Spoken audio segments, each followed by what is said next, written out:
Continuando a cobertura do Congresso Europeu de Cardiologia, eu vou comentar agora sobre uma nova diretriz que foi apresentada no Congresso, que é a Diretriz Europeia de Fibrilação Atrial.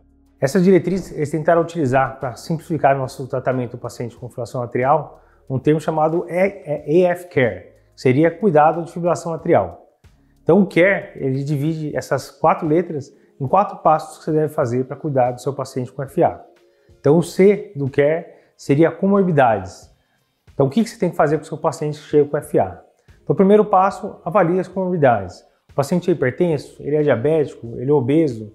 Será que ele tem apneia do sono? Será que ele está sedentário?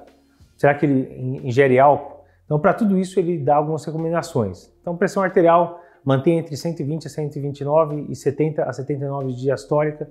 Se é obeso, tentar perder 10% do peso. Se o paciente é diabético, controlar a diabetes. Se o paciente tem IC, dá diurético para controlar a congestão, dá inibidor de SGLT2, que daí para qualquer fração de ejeção vale a pena. Se tem IC com fração de ejeção reduzida, tratar para IC com fração de ejeção reduzida. Se o paciente ingere álcool, diminuir a quantidade que ele ingere na semana. Então ele dá recomendações para cada uma dessas comorbidades que a gente sabe que vai ajudar no controle da FA. Então esse é o C do CARE. O A do CARE seria Avoid Stroke, ou a gente poderia transformar em AVC, basicamente para o português, para ficar mais fácil. Então o segundo passo é avaliar o AVC. Então será que esse paciente precisa anticoagular? E aqui tem uma diferença interessante que eles, ao invés de usar o CHA-DIS-VASc, eles sugerem usar o CHA-DIS-VA. Ele pede para tirar o termo de sexo do CHA-DIS-VASc, que só dava confusão nas últimas diretrizes. Então esquece a parte de sexo, que a gente dava pontuação diferente para homem e mulher. A gente não vai avaliar mais a questão de sexo. Então é CHA-DIS-VA. Se o CHA-DIS-VA for 2, tem indicação de anticoagular, a não ser que tenha alguma contraindicação. CHA-DIS-VA de 1, então considerar fortemente a anticoagulação. E daí a anticoagulação, eles falam preferencialmente usar os 2, no lugar de varfarina, antagonista de vitamina K. Em relação a antiplaquetários, eles sugerem evitar usar antiplaquetário para diminuir o risco de AVC, a não ser que tenha coronariopatia, botou um stent recente, etc., mas de rotina não utilizar.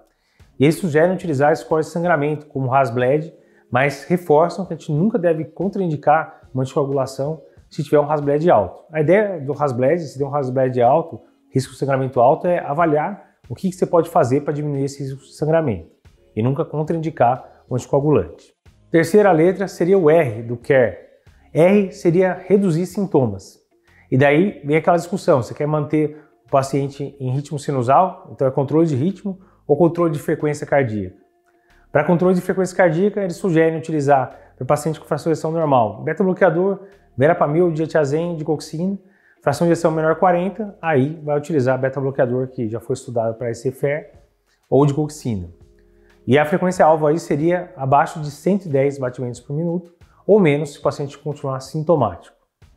Se a estratégia é controle de ritmo, aí você pode considerar cardioverter o paciente para manter o ritmo sinusal, lembrando sempre de segurança. Se ele tem um FA a menos de 24 horas, você poderia cardioverter. Se for mais do que isso, daí precisaria ou usar um anticoagulante por 3 semanas antes de cardioverter, ou fazer um eco transesofágico para ver se não tem trombo no átrio para evitar então de ter algum evento adverso aí da cardioversão. Cardioverter o paciente, ficou em ritmo sinusal, aí droga que você vai usar para manutenção do ritmo. Fração de ejeção abaixo de 40, você vai usar amiodarona, não tem muita opção. Fração de ejeção levemente reduzida, entre 41 e 49. Se o paciente tem doença coronariana ou doença valvar, aí entra a amiodarona e entraria com indicação 2B mais fraca o sotalol. E para paciente que tem fração de ejeção normal, que não tem doença estrutural cardíaca, aí propafenona entraria como indicação classe 1. A ablação de FA entra como recomendação classe 1 em algumas situações. Então, paciente com FA paroxística que tenha uma fração de ejeção reduzida, tem o estudo Castle lá que mostrou benefício, teria indicação classe 1, ou paciente que continua sintomático apesar do uso de antiarrítmicos, ou então paciente que tem FA e tem uma suspeita de taquicardiomiopatía. Então, paciente que tem uma disfunção ventricular que você está achando que pode ser secundária à arritmia. Aí, nesses casos, você poderia considerar ablação de FA. Última letra, o E do CARE, seria de Evaluation in Dynamic Reassessment. Seria basicamente reavaliação do paciente. A gente poderia traduzir para o português talvez como evolução do caso, para manter o E, né, para ficar mais fácil para a gente. Então é o que você vai fazer daí para frente. Você já tomou todas as outras decisões, o que você vai fazer no acompanhamento desse paciente? Então, o ideal é que você reavalie todos os parâmetros em torno de 6 meses e depois você vai reavaliar anualmente ou se mudar sintomas. O que você tem que fazer em cada reavaliação dessa? O ideal é sempre você reavaliar o paciente como um todo. Surgiu algum novo fator de risco? Ele está com sintomas, eles indicam lá o score do ERRA para tentar avaliar sintomas. Reavalia o CHA-2-VAR, o risco de sangramento de AVC continua o mesmo.